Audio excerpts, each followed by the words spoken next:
going to keep my own introduction very brief because I have not very much time. My name's Chris Pace. I work for a company called Coincover.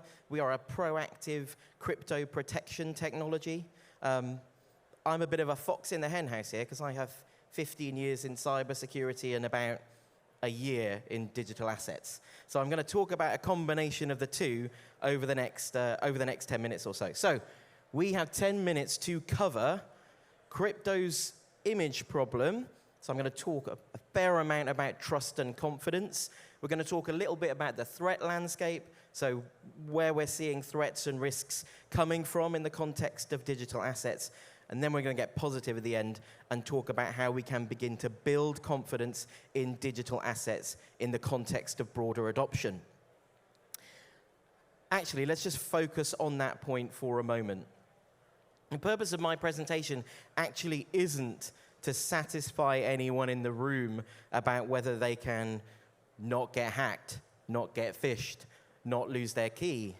You might all be amazing at that. You might work for companies who are all amazing at that. But the reality is, if we want mass adoption of blockchain technologies and digital assets, the trust and confidence problem must be fixed. It's not just about regulation. It's about true mass adoption and what that really looks like. So that means that for those of us in the room who are totally cool with looking after our own seed phrase, who back ourselves not to get hacked by a North Korean, we're all good. But unfortunately, that's not what the future of our industry looks like, in my opinion.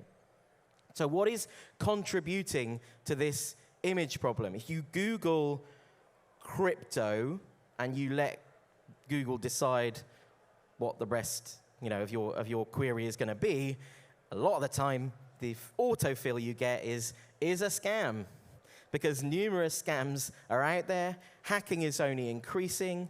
There's skepticism among governments and traditional financial institutions, and there's a lack of real regulation or protection for citizens.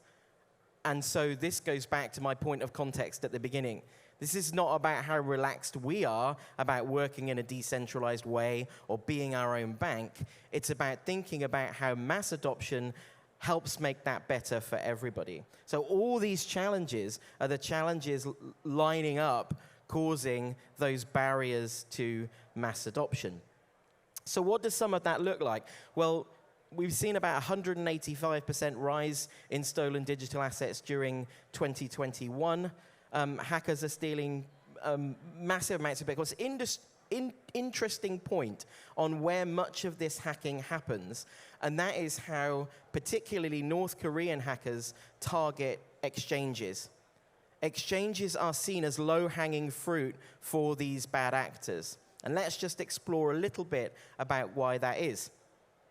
So back in 2018, the CISO, the chief, or do you guys say CISO? I think you do in the US. I think you still say CISO maybe. The Chief Information Security Officer of Bank of America was asked a question about how much budget he had available to him to deal with cyber threats and to protect Bank of America's assets. You're all too far away for me to ask anyone to raise their hand and have a stab at the answer, so I'm going to tell you. He has an unlimited cybersecurity budget. If he needs to solve a risk problem, he puts his hand in his pocket and he spends whatever he needs to spend to keep Bank of America safe. I don't think startup crypto exchanges are quite in that spot. And that's why North Korean hackers have done such a good job of identifying weaknesses in those kinds of businesses and being able to take off with hundreds of millions of dollars worth of digital assets. So we've got a challenge on both sides, haven't we? We've got a challenge of a burgeoning industry looking to go fast, which it should, looking to win more users in order to grow its business, which it should, but yet it's unable to keep up with the pace of cyber threats. Not surprising also, therefore, to see that crypto security is the biggest concern for those institutional investors. Those institutional investors are the bridge to mass adoption, the move from TradFi to DeFi. We need them to be confident. Okay, these are my personal favorite ones. this is, I don't know how well you can read these headlines, but that one there on the left with the blue writing is my favorite crypto headline ever. I will read it. Complete idiot Bitcoin trader lost 200 million because he forgot his crypto password. Do you know that 20% of all Bitcoin is already lost forever because people don't know where their seed phrases are? There's also that great story about the guy in Wales who has thrown away a hard drive with his seed phrases on it, which is now in a landfill somewhere in South Wales, and he's trying to convince anyone who will listen to get a digger and like metal detecting equipment and ground sensing radar and all this stuff to go and dig up these hard drives that he's thrown into the bin. This is a problem in the context of non-custodial. And what's interesting is that there is, at the moment, unsurprisingly, given the climate, there is a rapid move towards non-custodial. You talk to hardware wallet providers like Ledger and Trezor, they're in a great spot because everyone is buying those things. The problem is that as many problems as going non-custodial solves, it creates a load around what happens with the seed phrase. How is the seed phrase really secured? How can you be sure that it could never be lost? And then at the same time, we know that you should never give your seed phrase to anyone. So how do you go about solving those problems?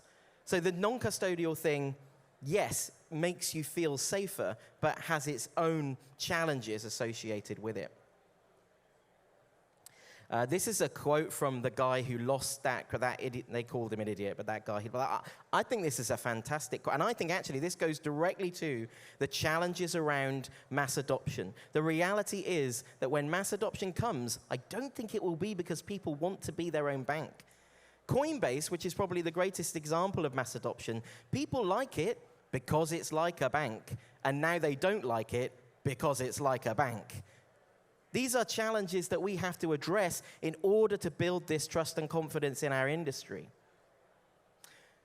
If you want to try and get your lost crypto back, there are some methods that you can use. There are these crypto hunter guys who will basically use algorithms and crypto stuff to try to guess what your seed phrase might be. They have a limited amount of goes of that, obviously, to try and brute force it, but you can pay them about 30% of the Bitcoin that they recover in order to do that, or you can find a hypnotist who will hypnotize you in order to try to get you to remember your seed phrase. That all seems very sustainable in the context of security for digital assets as the future of money. I'm sure you'll all agree. Just head off, lost your money? Just head off to a hypnotist and solve that problem for you.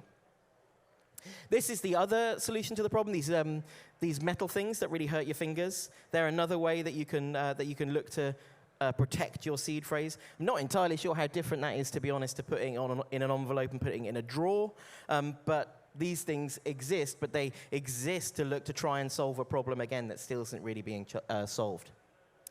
I'm conscious of time, so I'm racing to the end. I want to mention very quickly that I don't think regulation that is coming is doing enough in this context.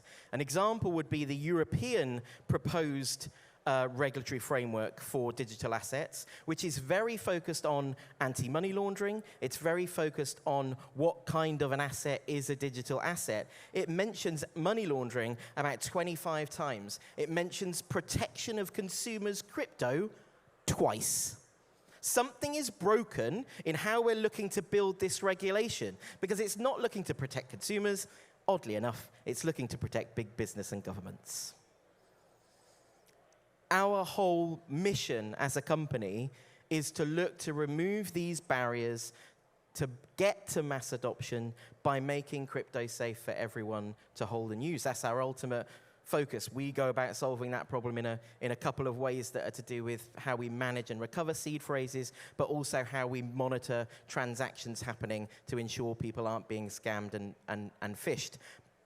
But I think as an industry and as companies serving consumers and as individual investors, we have to be the ones driving a better way to ensure safe and secure adoption of digital assets. Thank you all so much for staying till the end. I really appreciate seeing so many bums on seats. Thank you all very much.